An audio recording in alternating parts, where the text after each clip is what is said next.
signal. Speak loudly into the mics. There's your signal. And we're here. We're back. Welcome, y'all, to the Roof Fitness Podcast. With that being said, we've been recording for 90 seconds, mostly talk about Hamilton. We're so sorry that Emily and I are late to the Hamilton train. I don't know what happened there, but we full speed ahead now, though. We dropped the ball. Finally, full speed ahead. It's been nonstop in my car for the last 10 days. So there's that. Just a reminder, I have with us the Clyde Edwards-Helaire of everything. Ooh, that's me. That would be Sarah Altobello. We should, Sarah. they're filtering crowd noise for everything else I'll now. put it We in. should start filtering crowd noise for us. We also have with us the Joe Burrow of nutrition coaching.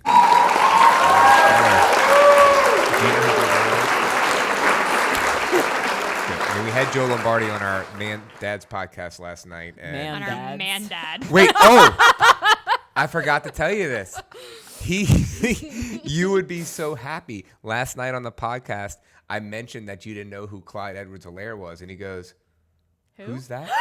Oh, he's my new favorite Emily person. feels so much And he was better semi-serious, and Shane was like, the LSU running back that went to the Kansas City, and I was like, "Oh yeah," but he didn't know right off the bat. So, Thank you, Joe Lombardi. I made Emily watch highlights of Clyde Edwards-Helaire for I still don't care. yeah, she didn't care. So Basically, so you mean you stuck a phone in front of her face? She didn't really watch. She was just like, It was- "Great, good, she didn't good job, care. guys." Well, my literal response was, "What's so good about that?" Like, I don't get it. oh. And who are you? I am Bradley Schneller, your humble servant of the podcast world. Wannabe Joe Burrow of everything. So there's that, but not the Joe Burrow of swimming. You want to tell As that story? was discovered last week. I almost died last week. We went to Destin. First of all, I'm going to preface this story with Bradley is very dramatic. Okay, go. Now you have to finish your story. That is after not that. true. All right.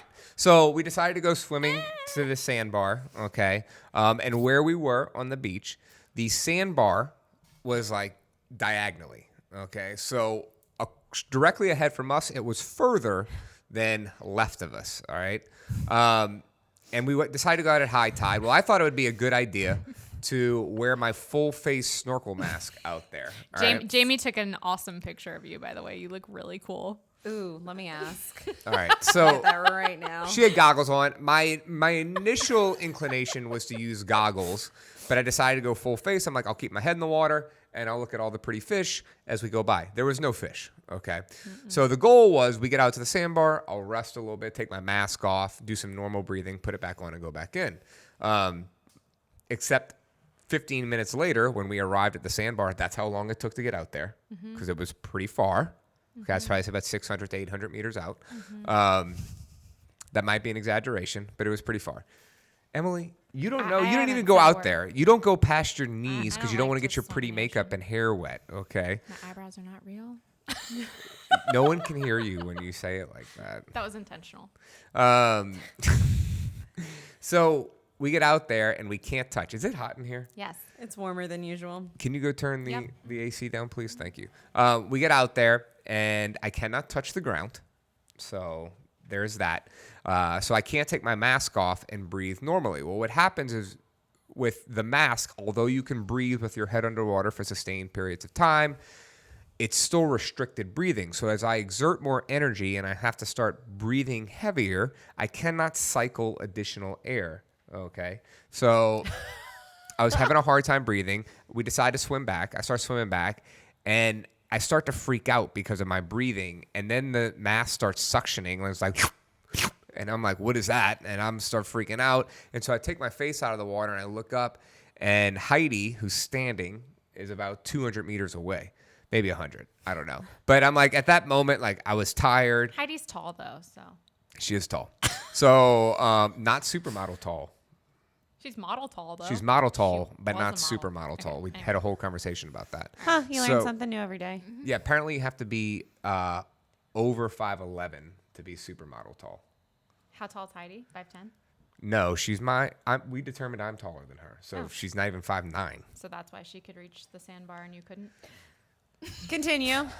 No, she's close to the beach at this I'm point. kidding. So we're going back, okay? And I start freaking out, and like I'm barely staying. I ripped the mask off. I can barely stay above the water, and I yelled at Heidi, which you don't know how much it took for me to yell to Heidi because I know the guys were gonna make fun of me when I did this.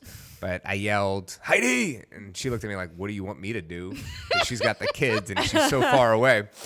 And I was basically just yelling so when I die, you can recover my body. And so I turn around, and Jamie's about 30 meters behind me. I think I said 20 in the original story. And I yelled to, it gets bigger every time, but I yelled to Jamie, and Jamie just goes, just float on your back. That was it. So I floated on my back. That's what you did. And then you're fine. then I was fine. Can I ask this question? Is this the first time that you've freaked out while snorkeling? I freaked out on our honeymoon. You did. Shane I was like, just breathe normally. I can't figure out how to breathe in this thing. Freaked Shane out. wanted to know what Olympian you're gonna hire as your swim coach. I'm going to get Michael Phelps. If I'm going to swim, if I'm going to learn how to swim and beat Jonathan, I need the best. Okay. And will Lance Armstrong be your cycling coach for You know it. your triathlon? You know it. Gerald. I'll get his doctor to Lance, help me and with my Michael. doping, too. There you go. Dream team. Dream team, Gerald, I just put you in the conversation with Lance Armstrong and Michael Phelps. So He's probably rolling his eyes like, I know. Duh. all right, let's move on. So What are we talking about today? yeah, so we're gonna start kind of like a little series here. You know, we've been talking about nutrition a lot, and I think that's been super helpful for a lot of people. So Sarah had this amazing idea. We'll do like a little series on dieting and different versions of dieting, and we kind of wanted to like start off with the newest fad that everyone's doing. It's not a new fad. It's been around for ever. And we kind of picked up on it maybe 5 or 6 years ago. But a lot of people are starting to do it now as the normal people start to get around to this stuff. We were ahead of the curve, is what Bradley's trying to say. Yeah, but before we go into it, I think what we're trying to accomplish with all of these is that we're showing that there's like pros and cons Yes. to each quote unquote diet. And what we encourage from the get-go is that it's not one size fits all. Someone that does keto, it doesn't mean like Bradley did it for a month, doesn't mean I want to or should do it. Or that I even wanted to continue to do it. Yeah. Different things work for different people and at different times in their lives. So we kind of wanted to go in and talk in detail about and kind of debunk some of these different nutrition habits. Yeah. I kind of like calling them that versus a diet. I like that. It's a good Like idea. it's protocols Protocols. for how you're eating for X amount of time. So we're going to hop off. We're going to jump and start with IF. Jamie just sent Bradley Jamie just Can we sent put it on Sarah the the screen? picture of Bradley. yeah, I'll send it to you. We'll put it on the screen. I'll pop it up. All right. So we're starting with intermittent fasting. Can I just say, first of all, like, I think it's really cool that all of the things that we're going to talk about, like, we've tried. Yeah, we've tried it all. Which just goes to show you that experimenting is a good thing. And just because something doesn't work, like, you've learned something, right? So, anyway. Absolutely. So intermittent fasting. Yeah. IF. You might see a IF, lot. as they call it in the biz. Oh, my gosh. That's the BIZ. the biz. IF. Emily, tell us what intermittent fasting is. Periodically not eating. Okay. That's kind of what it sounds like. good Yeah, in a definition. nutshell. What is the difference between, because I know Rhonda Patrick says we shouldn't be calling it intermittent fasting. She says we should be calling it time-restricted eating. Is there a difference? Do you consider it to be a difference? Not really. I don't think so either. Like, I don't think it trips people up. It's the same thing, just a different name. To me, it's the same thing. Yeah. Yeah.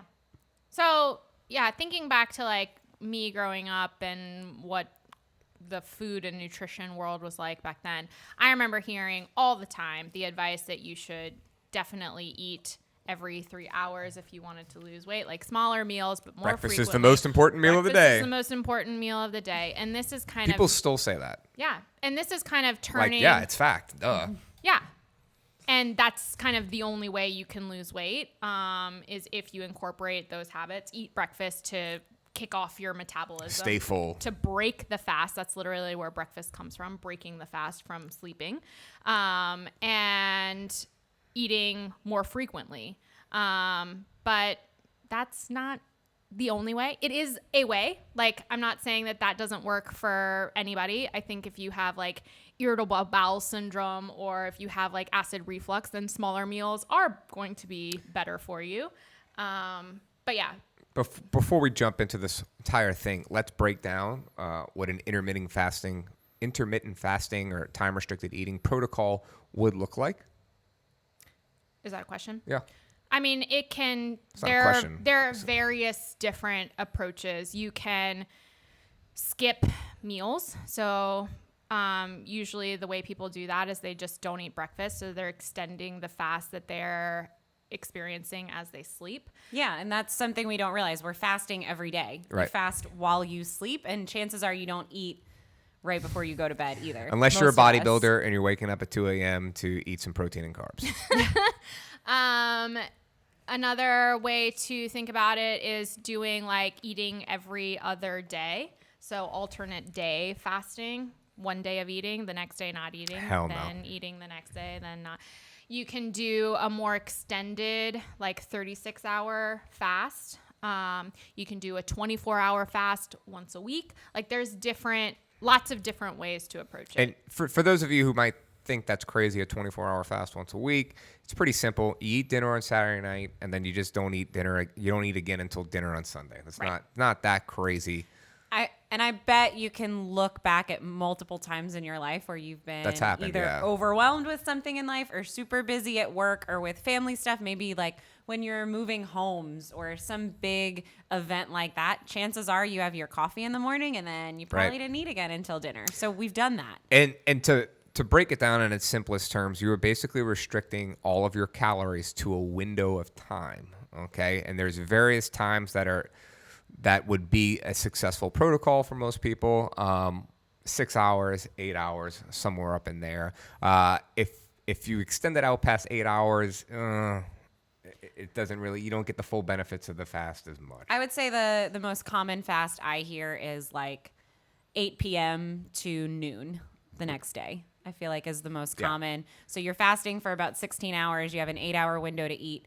And that makes me think the intermittent fasting versus time restricted eating, it's just you're breaking your days or your weeks up into two parts. Times Right. where you fast and times where you eat. And the names just put emphasis on different parts. So it Yeah. just kind of depends on your mindset, but Absolutely. same thing.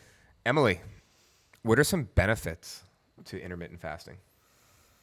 I think the number one benefit is it is giving you the ability to manipulate the energy balance equation without thinking about it too much. So with energy balance and weight loss specifically, you're trying to expend more calories than you're bringing in, right? But eating less sometimes isn't a very meaningful or specific goal unless you're tracking calories. So this is a way to manipulate that equation by just not eating during periods of the day. And by default, you are eating fewer calories. Yeah, and I find for myself and clients that I have that have done intermittent fasting, they tend to get fuller faster. Mm-hmm. So they could be trying to eat the same thing in 8 hours versus 12, but they just can't. Yep. For me, that's my favorite part of the intermittent fasting is the caloric restriction. Because I am never hungry in the morning. Mm-hmm. Like I'm just not. Like maybe that's because I practiced fasting for so long Yeah. to where now like I just don't like eating breakfast. Probably. But it works really well for me because I still like to eat and I still am a hungry boy who works out like an elite athlete. That's a jab for Shane and Jonathan. But Gotta make sure they listen to it. but I like to eat my calories. But I'm really hungry in At between like 3 p.m. and 8:30 p.m. So I like to have a huge chunk of calories to go ham on at night. And what I really love is to eat dinner and then be like, oh, I still got to eat some more. I don't mind if I do. I think one of Bradley's other favorite pastimes is coming in and telling me in the morning what he had after he left the gym, and I'm always like, "Oh, that's what I ate all day." That is 100% true. Like Smash a bunch of He'll calories be like, right "That's now. what I ate last night." I'll start rattling all this stuff, and Sarah's like waiting for me to stop, and I'm like, but there's more. I think one time I tried to keep count and literally gave up. She's like, you ate in a 5-hour span. You had what I had over 16 hours. Yeah. Congrats. I'm like, well, I work hard. So third benefit, we got some more. Well, that was number one. That's number one. Sorry. Good thing you can count. The second major benefit is giving you the ability to practice hunger, which that sounds kind of silly, practicing hunger. But if you are trying to lose weight, practicing that feeling without feeling like you're going to die is a good skill to have. It makes it so you don't get like stuck in a traffic jam for 2 hours and you just want to like rip your hair out to eat something. I went to a women's health physical therapist one time, Whitney Broswell with Therapedia NOLA, one of Jonathan's I think our last name PTs. is different now, huh? I don't know what her last name is. Fedor. Okay, but Dr. Whitney. Okay. And the reason I went to a women's health physician is I thought I needed some pelvic floor help because I pee a lot. Yes. I urinate a lot. Y'all, we drove to Florida though without stopping to pee. That was a major. I didn't want to say it. I didn't want to say it because I wow. didn't. We were like 20 minutes away, and I didn't want to jinx myself. What but does this have to do with practicing hunger? get ready. Okay. So I thought I was gonna have to have like some electrodes connected to my. I don't know. I thought I was gonna have to get some type of anal therapy or something for. Okay. to control my pelvic floor because I have this issue with peeing. Like I thought there was some magic pill to it. And do you know what Whitney told me? She said, you need to practice holding it in. Yeah. And then make those longer and longer between urination breaks. And it worked because we made it to Florida without stopping. But the funny thing is just like when you talked about earlier about how the conventional wisdom before was to eat every 3 or 4 hours, people always, our moms are always telling us, don't hold it in, you're going to get a urinary tract infection. Wrong. Unless you hold it in all the time. But I don't know where we went with that. Back I'm giving to you a little feeling color don't to either. Back to practicing hunger. Feeling hungry and practicing that. Like friends of mine that get quote unquote hangry all the time. I'm like, you're just not used to being hungry. I do not get hangry anymore. Oh, jeez. I used to get hangry. Like, feed me now. I get like that if there's a lot of other stressors, but like it used to be a lot more. Like if I got hungry, it was kind of a catalyst and it was like Pandora's box. Like if I got too hungry, whatever else I was holding in that day, I couldn't keep in. And so practicing being hungry and like not letting those other things come into play was huge. I love it. Number 3. The third benefit gets into like sciencey, nerdy stuff, but fasting promotes something called autophagy, which is a fancy word for saying cellular turnover. So when people talk about like detoxing, that's essentially what they're wanting to have happen is clearing out kind of the old dead cells and renewing their cells. So when people ask me like, what's the best detox? I'm like, just don't eat. So it's not a juice cleanse No. that's full of sugar? Not a $120 3-day juice cleanse. No, just don't eat. You'll save money. It's a lot easier. Yeah. It's a lot easier. Yeah. I've done it. I've done it for 3 days before. So A 3-day fast? Yeah, Have you I've ever done done a an 3-day fast. extended day fast? I haven't. And now I'm like, I should. I just need to do it. I did it one time in the summertime, and we had a thruster rope climb workout with runs, and I did it, and I thought I was going to pass out, but I didn't, and I was pretty jacked. It was like my 3rd day of the fast, and I remember I was like, I can't wait to eat. Now, I'm going to give some advice for anyone that wants to do a 3-day fast out there, okay? Don't have your first meal back from a fast be like a bunch of steak and heavy foods because Does not feel good. your toilet will not appreciate it. Jonathan did a 3-day fast one day. I mean, one time. I like one day. Yeah, I was helping him stay accountable to that. I think it also kind of long term does help with that mentality. Like we've talked about, like people that do nutrition challenges and they're, okay, the first thing I'm going to eat when I'm done is going to be X, Y, and Z. But if you're normally kind of being restrictive and holding yourself to, fasting for a certain period of time, you're not going to be like, oh, I'm going to break this fast with pizza every day, because you're going to feel terrible. Right. So I think long term, it does help with that mentality of being like, I did good for X, Y, and Z amount of time, so I should reward myself with I love it. these things. Number 4, what you got? Research shows and kind of just people. What is it when like people just experience things? Anecdotally? Yes, anecdotal evidence suggests that it helps with cognitive function. So helping you think clearer and better and eliminating brain fog and all that jazz. Can you elaborate on that some? So it kind of goes hand in hand with the autophagy bullet point, that it just helps with cellular turnover. So neuroplasticity and your brain having the ability to change and develop new cells, it goes hand in hand with that. But that's what's happening, and that's why it correlates to better brain function. Oh, power hour. It's coming up, We're about to have 2 more alarms go off. Cool. So and other benefits are just like, random, like improved lipid panels and things like just overall general health benefits. is it fasting if you and I, there's a lot of Debate. Okay, debate is the right We're word. about to talk about the Bulletproof diet. Yeah. Is it fasting? How'd you know? I know you. Is it fasting if you consume a Bulletproof coffee in the morning? So, fun fact, the Bulletproof certification was the first like health certification I went after, and I ended up not Finishing completing it. that $5,000 certification down the drain. because I didn't like the way that the information was presented. In that, it just suggested that this is the only and best way for everyone, Yep. and I call BS. And there's a lot of woo-woo going on, right? There's quite a bit of woo-woo. So if you're not familiar with the Bulletproof diet, it's essentially the ketogenic diet, okay, which involves very restricted carb intake, higher fat, moderate protein intake, Which we'll get into next week. and fasting as well. But where the Bulletproof piece comes in is putting an emphasis on food quality with all of those things, and Which is a good thing always. incorporating something called a Bulletproof coffee in the mornings to help with fasting.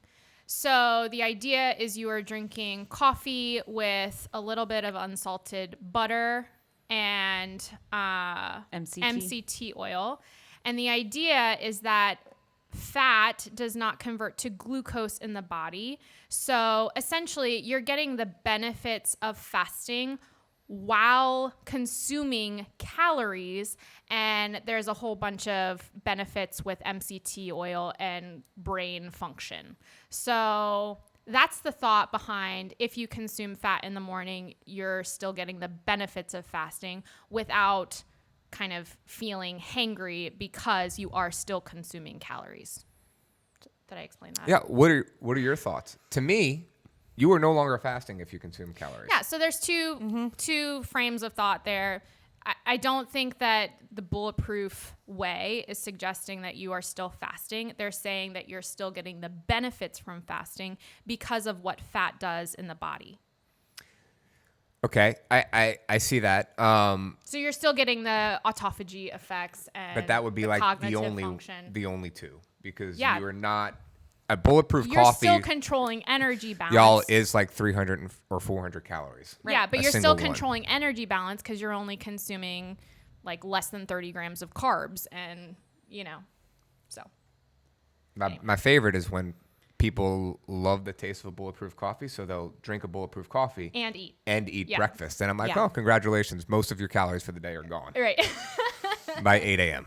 Yes. That's not the way to approach it. All right, so I would say that like you're starting to hear a lot right now about people saying, well, like, I think I'm going to intermittent fast.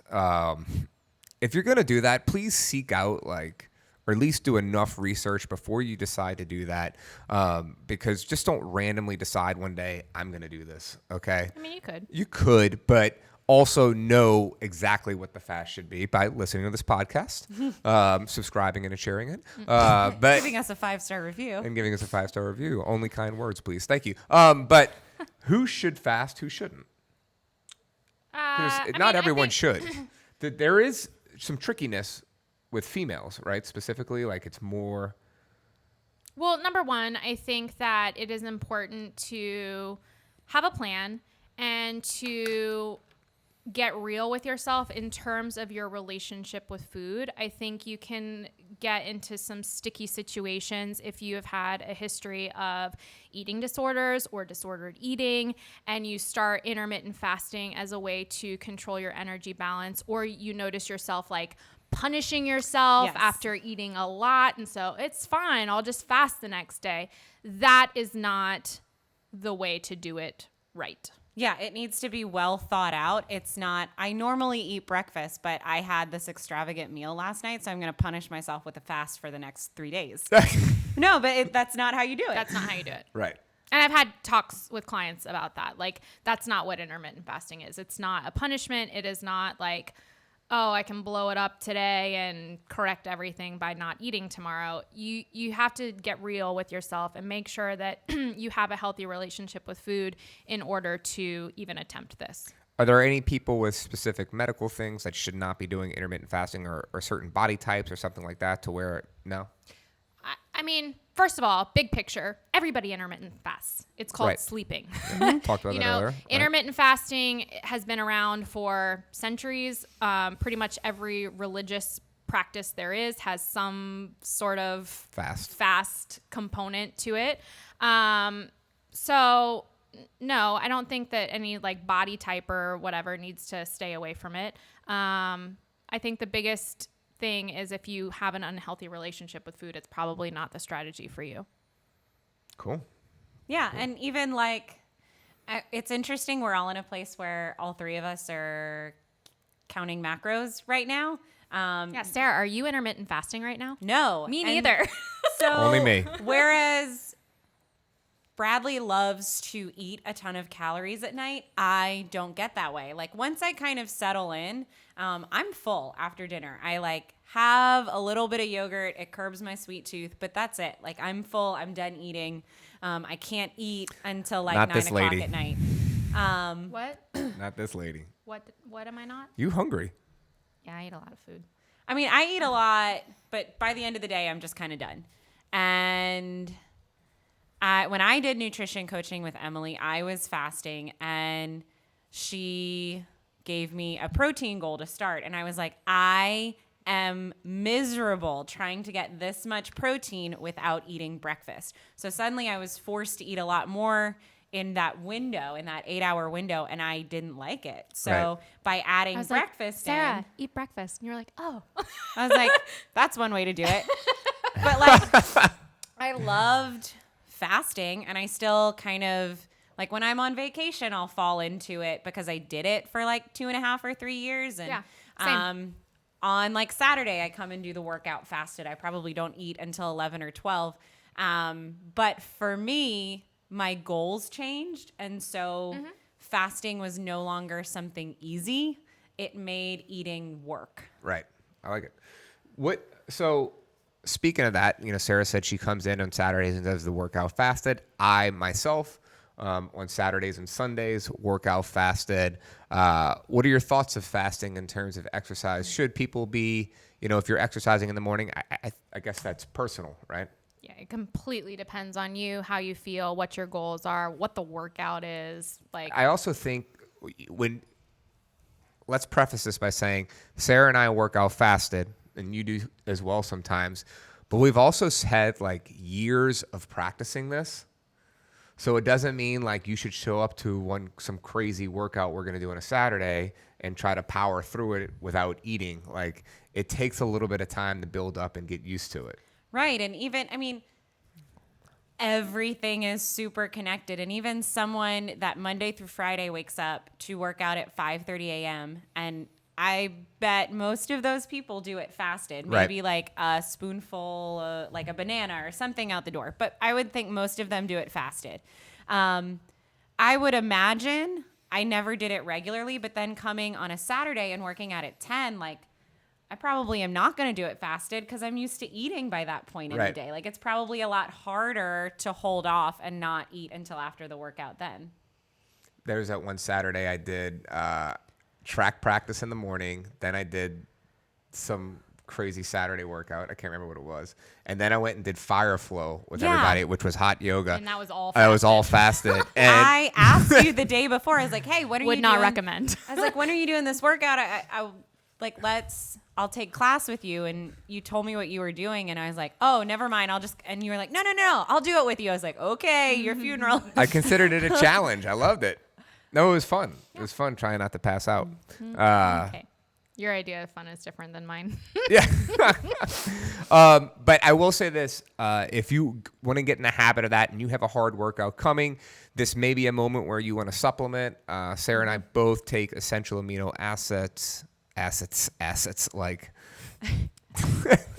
like a Like house. opposite of liabilities. Yeah, have opposite of liabilities. Essential amino acids prior to working out to help give us energy to power through, and it's no calories. So technically, we're still on a fast. Yep. So. Neat. So cool. Awesome. All right, so we talked about all these fabulous pros. Yeah, What are may some sound like, cons? that's Yeah, the thing what are that some everybody cons? should do. Con number one, intermittent fasting in terms of the research. I mean, even though it's been around for a long time, like thousands and thousands of years, and essentially everybody does it because they're sleeping. The scientific research is fairly new. And that's for a couple of reasons. Number one, it doesn't sound very appealing to most people to be like, come, let us study you and don't eat. Right. Number one. And number two, there's not a lot of businesses, businesses that are interested in investing in research programs that just don't promote anything. It's not eating. It's not promoting like more sales or whatever. Right. And I'm sure it would also, it's a lot more work because like we talked about in the beginning, there's so many different ways of intermittent fasting. Yeah. You would need so many control groups Yeah. to do all of that research. Yeah. So while all of the benefits like longevity and better blood lipids and increased autophagy and better cognitive health all sound fine and dandy, we may not know some of the cons because there's not a whole lot of research on it. Yeah. What else? Another con is that sometimes not eating in the morning, let's say, leads to overeating in the evenings. And that is kind of a result of trying intermittent fasting without a plan. If it's just something that you want to try and you do it on your own, it can lead to overeating. And I actually had a client that tried intermittent fasting with me, and she found for her that instead of it reducing her caloric intake, she found herself just justifying other choices later on in the day because she was intermittent fasting. Oh, I Yeah. didn't eat breakfast, so it's totally cool if I have this cookie or whatever. Right. And so just for her and her lifestyle and the way that she rationalizes choices, intermittent fasting ended up not being a good strategy for her. Mm-hmm. I mean, I can overeat in the afternoon. But Yeah. I gotta keep accountable. So You also I feel like just since we became friends and I started working here, like what you eat in the evenings is way better. Like when you are eating a lot, it's a lot more balanced. Yeah. It's a lot of like real simple food. Yeah. Like you randomly having a pork chop after dinner, like after a full dinner an hour later, like it's better than sitting in the pantry and like digging through the kids' candy. Oh yeah, I don't do that. You know, but like overeating that's the to me difference. is like eating 2 slices of pepper jack cheese and 4 things of salami. Mm-hmm. But you have Sorry. even your very extensive eating in the evenings. It's usually very balanced, and especially now, since you got certified, you're like, well, I started eating this, and then I realized that was all protein, so I needed to eat some carbs. So then I grabbed this, and then I realized I was a little low on fats, so I grabbed that. So I had a really good time making my peanut butter and jelly on half a bagel concoction. beautiful. Emily, Cool. another con.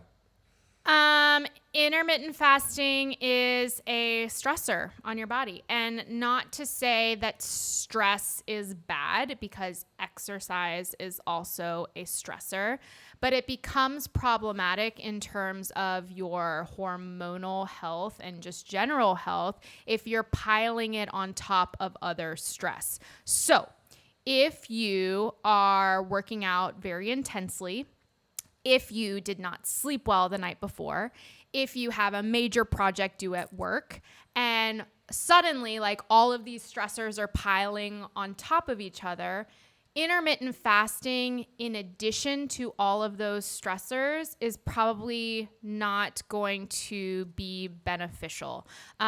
So I always tell, and it's also important if you are intermittent fasting and you're having the approach of like, not eating breakfast every day, it's a good idea to break that up and have what they call a refeed day. And like at least one day a week, don't fast, eat breakfast, change it up, because what that's doing is it's signaling to your body that everything is fine. We're not in a food scarcity situation. Like, no need to freak out in terms of your hormones.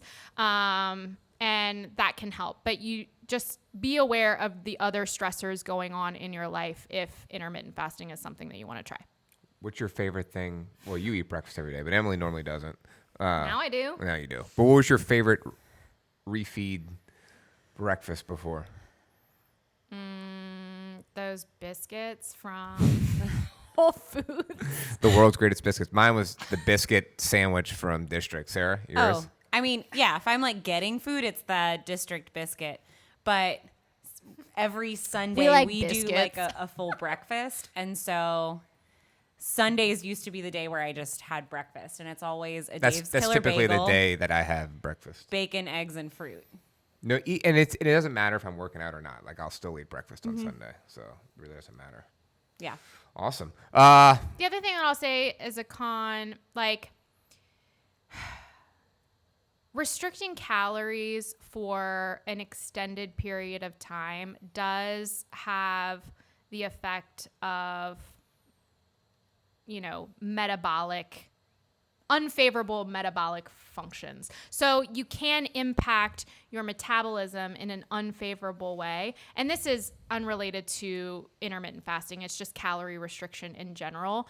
But just know that that is something to be concerned about. So you shouldn't as well. be, just to let the people know, you should not be in a caloric deficit daily. Yeah, having extended periods of being in a caloric deficit, especially major caloric deficits, is not going to be beneficial long term. You want, like, sometimes I'll have clients that'll have amazing weight loss in the beginning and then they'll maintain and they'll get like frustrated. I'm like, no, this is a good thing. You want to have periods of maintenance. Just Yeah. for the purpose of the podcast and for people to know, what would be a major caloric deficit? How many calories are we talking? It completely depends on the person. Okay. Extended period of time. Wait, what? What would be an extended period of time in that deficit? In a major deficit. I mean, like months. You don't want to Months. be Gotcha. like, So it's not weeks. yeah, I think months. Okay. Yeah. That's when your metabolism starts to change. Yeah. For the slower. Yeah. Got it. Cool. Any final thoughts on intermittent fasting? I don't think so. No.